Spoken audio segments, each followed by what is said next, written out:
freaking email me from Illinois asking, how do you do that? She missed the show and they haven't aired it again.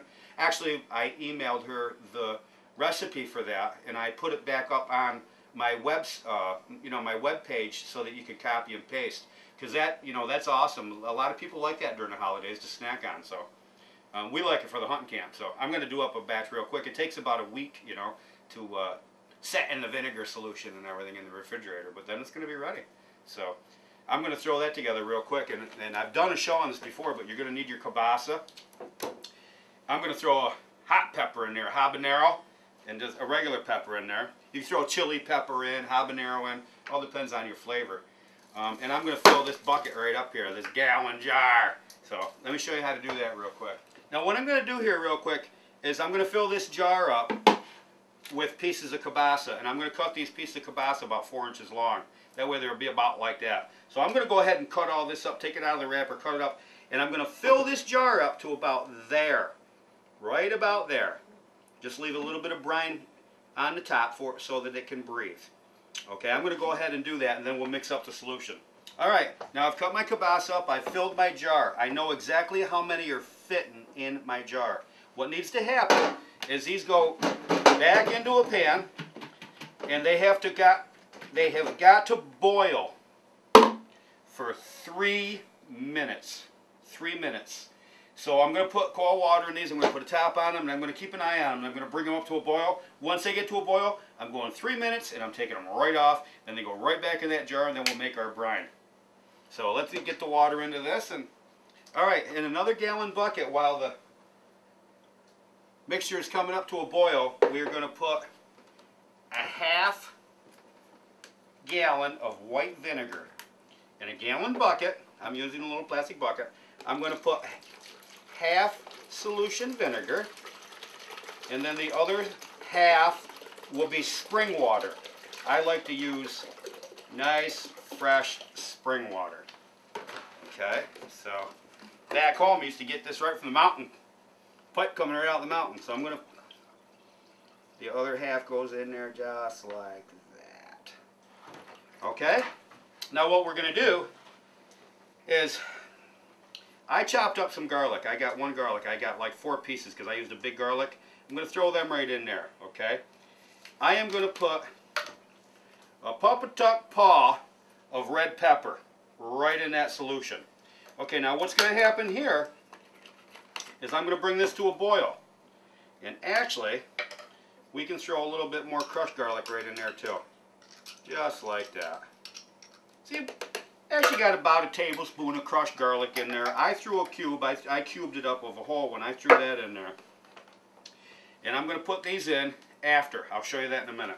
So I'm going to bring this over, and I'm going to get my third pan cooking over here in PapaTuck's kitchen. Yeah! Pumpkin pie and kielbasa cooking. So I'm going to get that right up to a boil here, and I'll show you what to do with it as soon as it comes to a boil.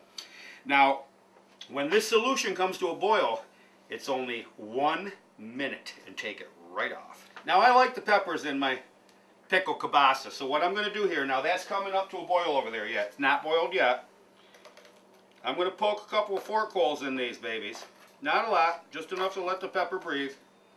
Okay? And this is only if you like a little tang to it. And I'm going to throw these right into the solution.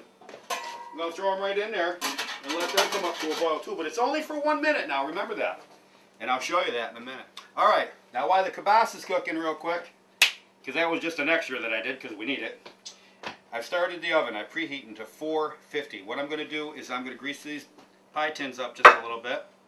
I'm going to throw my dough in, and I am going to cook them all by themselves for 4 minutes. Then I'm going to pull them right out and then just set them aside. That way they're pre-cooked a little bit. Now you don't have to do that. I just like to do that. Oh, actually, Mrs. Hickey likes to do that too. A lot of people do that.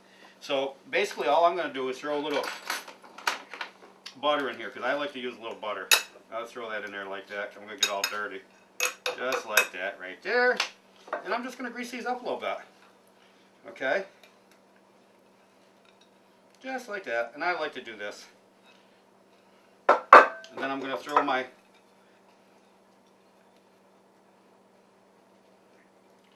dough right on these babies. Okay?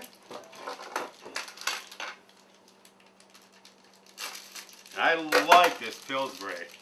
Pillsbury makes some really nice pie crust, okay? So we just got to get it opened up very gently. Take it out of its wrap. Look at that. Now, remember to take your pie crust out of the refrigerator and bring it up to room temperature, and that way it will unfold for you, just like this. Okay? And we're just going to set this baby in here. Get it all unfolded. Even it out in your pie glass. Bring it down to bottom, like this. Just like this. And I'm actually going to bring the sides in and crumble them over a little bit. Just like this. Okay. Just like this. And my mom always did this. Just poke the sides a little bit with a fork. And then I'm going to take these and I'm going to put them in that oven for no more than 4 minutes. So let me get the other one done and we'll throw them right in the oven for 4 minutes. We just pre-cooked our pie crust for 4 minutes. And no more than 4 minutes. And I'm going to take them out and we're going to let them cool. Okay? And then they will be nice and cool and ready for our pie filling when it's done. I'm going to leave the oven on 450 and shut it right up. Because what you're going to do is after we put this pies in the oven, they're going to stay on 450 for 10 minutes. And then we're going to reduce that temperature down to 325 for about 35 minutes. So I'm going to check the pumpkins over here that are boiling and see just how they're doing. Now remember, we're going to get our ingredients all prepared here, the powdered form, into a separate container so that we're all ready. Now, we're making 2 pies, so we're going to double up on the recipe. I'm making 1 pie available on my website at papabooks.net so that you can copy and paste.